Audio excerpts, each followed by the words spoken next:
Vamos ahora al ámbito internacional y vamos a hablar de lo que está sucediendo en Latinoamérica, específicamente en Bolivia y también en Chile. Para hablar del tema tenemos al analista internacional Augusto Fox, a quien le damos la bienvenida. Primera vez que va a estar con nosotros aquí en Señal U y en nuestro noticiero. Buenas noches, Augusto. ¿Cómo le va? ¿Qué tal? Bienvenido. Buenas noches. ¿Cómo te va? Bueno, vamos a empezar con lo que está sucediendo en Bolivia. Tengamos en cuenta que nosotros, mientras hacíamos el noticiero anoche, se anunciaba Jeanine Áñez como presidenta, se proclamaba presidenta. Bueno, dicen, no había quórum, faltaban algunos representantes, pero bueno, vamos a analizar qué representa esto y si es válido, porque convengamos que algunos países, algunos gobiernos no la han reconocido como presidenta y otros sí. ¿Qué nos puede decir, Augusto? Bien, en relación a lo que se ha desarrollado, lo que han ido planteando los distintos actores, ayer en la noche, como bien aclarabas, Jeanine Áñez es como autoproclamada, podríamos decir, presidenta. ¿Por qué autoproclamada? Justamente porque no se da el quórum, porque el MAS, el Movimiento al Socialismo, no se presenta. Pero las últimas novedades que hemos recibido hace más o menos 2 horas hacen referencia a que Adriana Salvatierra, la presidenta del Senado, correspondiente al MAS, que el domingo había anunciado que renunciaba, acaba de ponerse a disposición. Hoy quiso ingresar a sesionar, no se lo permitieron, hubo algunos actos de violencia, por lo cual, si ella llega a asumir de nuevo ese cargo, automáticamente la presidenta tendría que ser Adriana Salvatierra. ¿En qué se genera, qué es lo que plantea esta diferencia en particular? Justamente que al tomar Salvatierra la presidencia, corre a la referente de centro-derecha boliviana y esta presidencia transitoria quedaría en manos nuevamente del MAS. Por otro lado, también hay que recordar que Evo Morales, en conferencia de prensa esta tarde, ha hecho referencia concreta a que si el pueblo boliviano llega a solicitarle la vuelta, él está disponible para volver a Bolivia y de hecho aclaró que su exilio fue por una cuestión de seguridad personal. Claro, y hablando un poco de eso, en el caso de que Evo Morales vuelva a su país por pedido de su pueblo, según lo que decía él hoy durante la tarde, hay riesgo, ¿no? Para él, digo, teniendo en cuenta que el periplo que tuvo que hacer para llegar a México fue bastante complicado porque no había autorización para que sobrevolara algunos cielos de algunos países, tuvo que, por ejemplo, rodear Ecuador para tener que sobrevolar por el mar. Digo, ante este tipo de situaciones, ¿corre riesgo la vida de Evo Morales? Sin duda, de hecho, por ese fue el motivo fundamental por el que se retiró de Bolivia y se puso, y digamos, gracias a la predisposición de México para brindarle el asilo, pudo abandonar el suelo boliviano y, como planteabas, haciendo escala en Paraguay con distintos argumentos. En parte algunos argumentaban falta de autorizaciones para circular por territorio aéreo peruano y ahí poder llegar a México. La situación es compleja, lejos están en lo inmediato de poder llegar a un consenso concreto, real, en relación a un diálogo que pueda principalmente calmar las calles. Claro. La realidad es que las manifestaciones concretas que se han dado, que han levantado mucho la atención en La Paz principalmente, hacen referencia a los seguidores de Morales que no esperaban dicha renuncia, sobre todo responsabilizando este golpe de Estado a las fuerzas por omisión.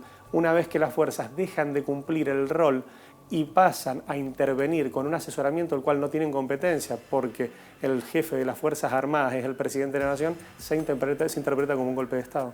Sin duda. Bueno, y el panorama, por ejemplo, en las últimas horas en Bolivia, ¿cómo fue? Digo, sabemos que hay manifestaciones, sabemos que la circulación en las rutas por ahí está complicada también. Ayer hablábamos de los servicios de larga distancia que desde Argentina se están limitando a brindar el servicio. Algunos llegan hasta la frontera, otros directamente han decidido suspenderlo. ¿Cuál es la realidad que hoy por hoy se vive en Bolivia, teniendo en cuenta que hay partidarios de Evo Morales y obviamente partidarios de la situación que hoy se da, ¿no? Con esta representante que se autoproclamaba presidenta, aunque no haya tenido el aval de los representantes legislativos? Exacto, de hecho hay que tener en cuenta primero que la policía se manifestó absolutamente desbordada, que las Fuerzas Armadas han empezado a brindar determinados apoyos porque la policía justamente interpreta que no puede contra las manifestaciones que se han desarrollado. Recordamos que con las diferencias que se puedan plantear según los informes de la OEA, más del 40% ampliamente votó al MAS y está repudiando justamente estas instancias que se han dado porque Evo Morales por lo menos tenía mandato hasta enero de 2020. De ahí en más se debía analizar en base a los informes de la OEA y ver cómo se avanzaba con esta situación que es bastante compleja, con distintas interpretaciones.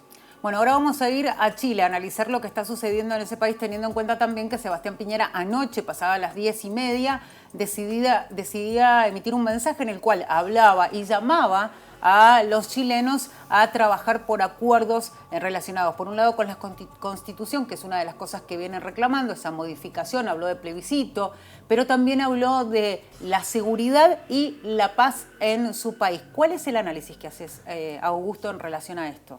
Es importante a la hora de ver los distintos procesos que se han dado en estas manifestaciones en Chile, la falta de tiempo que ha aplicado el presidente, en el sentido de que se ha demorado justamente para hacer distintos planteos. Ayer las propuestas que hace son en relación a tratar de darse él como algún tipo de bonus en el sentido de no sacar a las calles nuevamente las fuerzas. La realidad es que no puede sacar a las calles nuevamente las fuerzas porque se encontraría en una situación muy compleja como cuando las puso en su momento. Recordamos que Chile hoy por hoy tiene por encima de 20 víctimas fatales, que los informes en materia de derechos humanos por la Comisión de la ONU han sido bastante complejos en la falta de organicidad y aplicación de los protocolos de seguridad por parte de Carabineros, y los ánimos sociales son bastante sensibles. Ayer las manifestaciones en Santiago fueron de alrededor de 80.000 personas y en todo Chile llegaron casi a las 250.000. Entendemos en este sentido que la reforma de la Constitución podría llegar a ser una de las únicas instancias para poder conseguir la paz si es que los tiempos le juegan a favor a Sebastián Piñera, en el sentido de que ya los reclamos por su renuncia son bastantes y a lo largo y a lo ancho de Chile.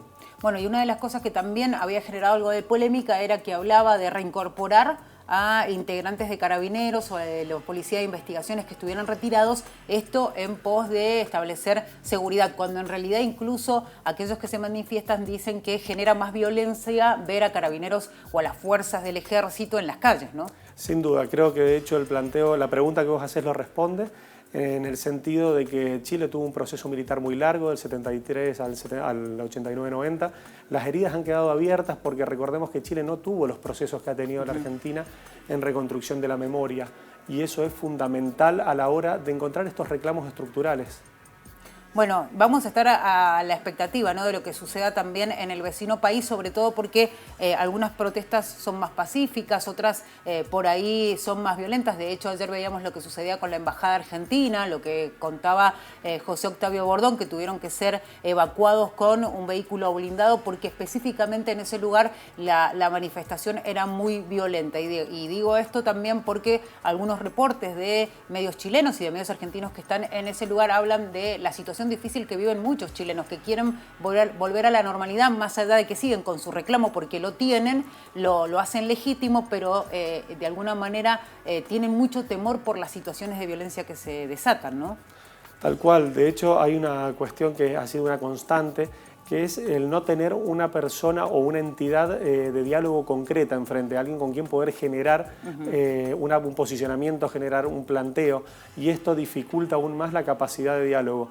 De hecho, interpreto que por ahí no sería lo óptimo la renuncia del presidente Sebastián Piñera, en el sentido de que Piñera llega al poder en elecciones democráticas, el pueblo chileno lo elige a Piñera. El reclamo que se está planteando no es un reclamo a esta presidencia en particular, sino es un reclamo histórico, que de hecho va más allá de los años de democracia. Hay que tener en cuenta que esto es un reclamo que va por lo menos desde el 75 en gestión hasta la actualidad, y no se va a solucionar con medidas paliativas. Lo que están pidiendo es una transformación absoluta de un sistema que ha demostrado no estar a la altura de las necesidades del pueblo chileno. Augusto, muchísimas gracias por venir a compartir tu análisis de lo que sucede en Chile y en Bolivia con nosotros. Será hasta cualquier momento. Muchas gracias a ustedes, a disposición.